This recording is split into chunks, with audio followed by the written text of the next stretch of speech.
Welcome back, everyone. Today I'm going to show you a simple method for painting Citadel forest stands for your Age of Sigmar or 40k table.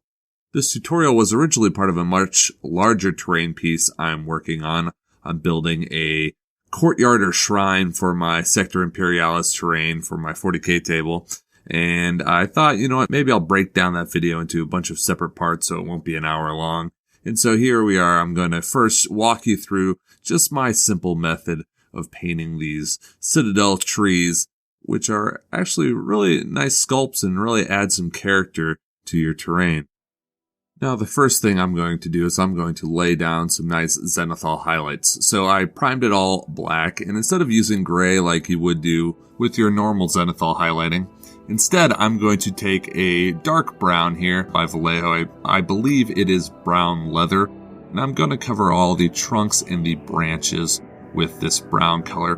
And then I'm going to come over top of it at about a 70-degree angle with some Israeli sand by Vallejo, which is just a nice gray brown. When you look at trees in nature, there's actually a lot of gray in the bark. There's less brown than you'd actually think. Our mind tends to simplify colors and we think of trees as being brown, but grays will actually get you a more realistic tone as you're highlighting your trees. So once my brown is dried, I'm just going over, as I said before, with this Israeli sand at a 70-degree angle, catching the top portions of the tree, all the highlight areas, spraying down, leaving the brown as the undertones on the undersides of the branches and in the little cracks and crevices. And then once that Israeli sand is dried, I'm going to go over it with a liberal amount of Agrax Earthshade, which I watered down, about a 50-50 split of wash to water ratio. And the reason I'm doing this is oftentimes you'll find when you zenithal highlight things, you'll often cover up with your highlight color some portions that you actually wish to retain a little bit of the shade. Like the top portions of the branch, I want there to be a little bit of brown in the recesses and all these cracks and crevices and knots that you see in this tree. So I'm just going over the entirety of it, and then I'll go and I will dry brush over the shade once it dries with some more of that grayish brown color to bring back those highlights.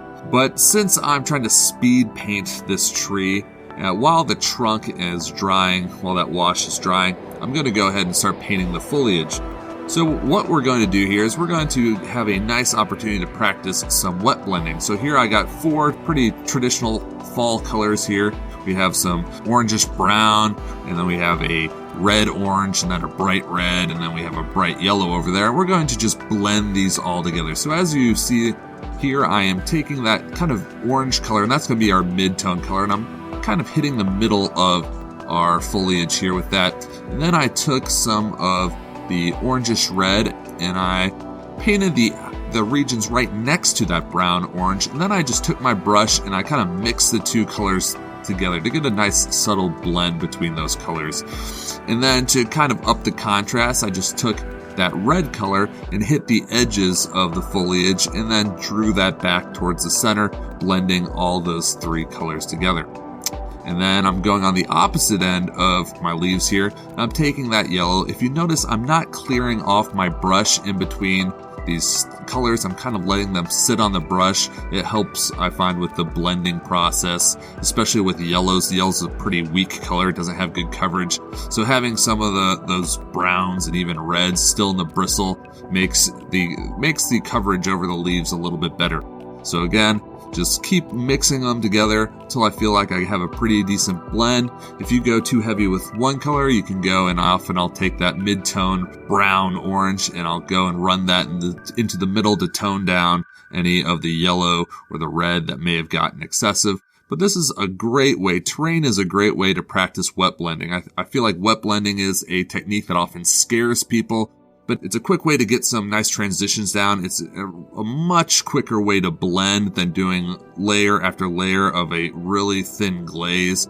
If you get decent at wet blending, you can kind of skip a lot of those steps. And terrain gives you a big surface to work with and practice those techniques. So if you're afraid of trying to wet blend, just get a big piece of terrain, get 2 separate colors, and try to mix the paint together, seeing if you can't get a nice transition between the 2 extremes. You'll find that often the results are better than you think.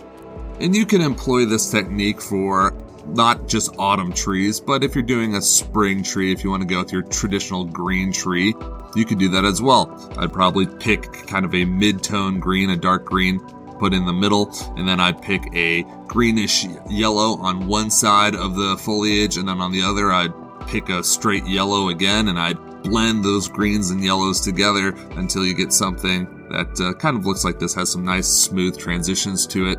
It's much quicker. In the past, this is the second time I've painted these Citadel forests. The first time I pretty much painted them leaf by leaf, and they took forever, whereas I was able to knock out all 3 of these trees in one afternoon pretty quickly.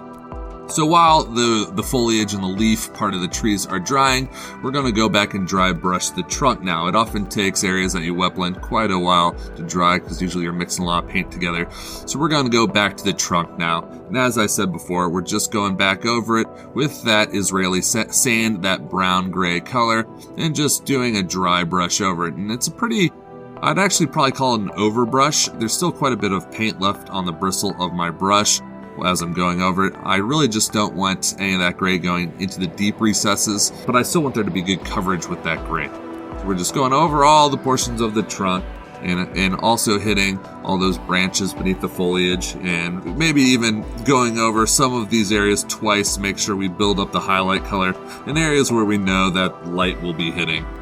And now that the foliage is dried, we are going to dry brush the leaves with a nice bright yellow. This is an even lighter yellow than the yellow that I use on the leaves. This is pretty much a lemon yellow.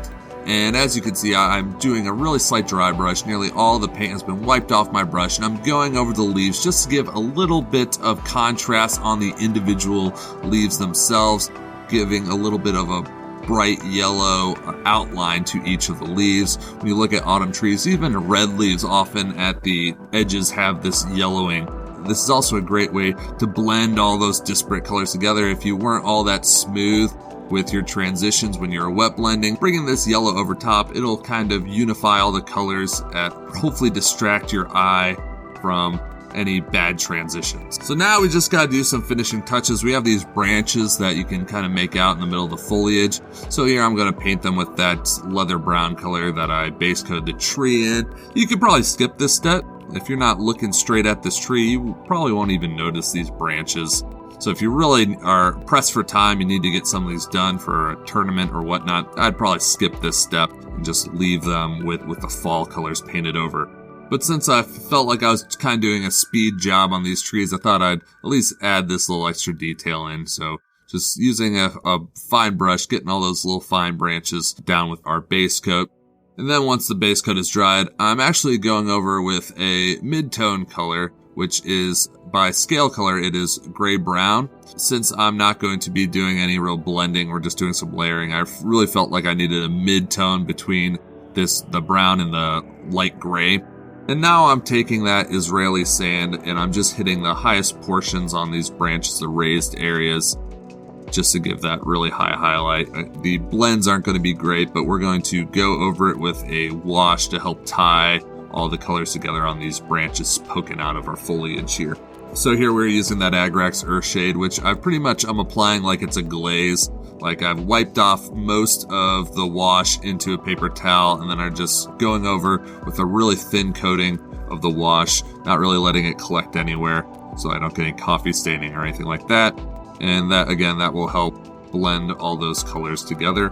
And we will be done. And this really was a quick and painless process. Again, this is part of a large terrain piece, and I kind of was putting off doing these trees because I remember previously spending so much time painting them, because even though they're trees, there are a lot of details on these sculpts. But the wet blending and the zenithal highlighting really did cut down on how much time it took to get all these three whipped up, only a few hours. So here's the finished tree. Hopefully you will forgive me for not showing you how to paint the stand that they come with. Again, I'm going to be adding this to a piece of custom terrain I'm making for my 40K board. It's turning out to be a pretty cool piece that I will be excited to show you guys here soon. But I really was pleased how quick I was able to churn these trees out. The wet blending and, of course, the airbrush really made this a pretty easy project.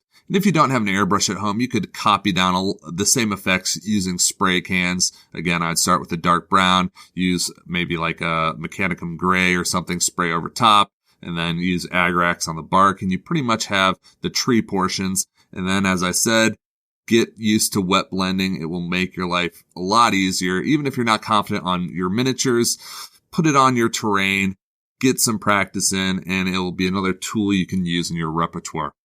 Anyway, I hope you enjoyed this video. If you did, please hit that like button, subscribe. If you have any questions or comments, leave them down below, and I will see you guys soon with a new video. Take care.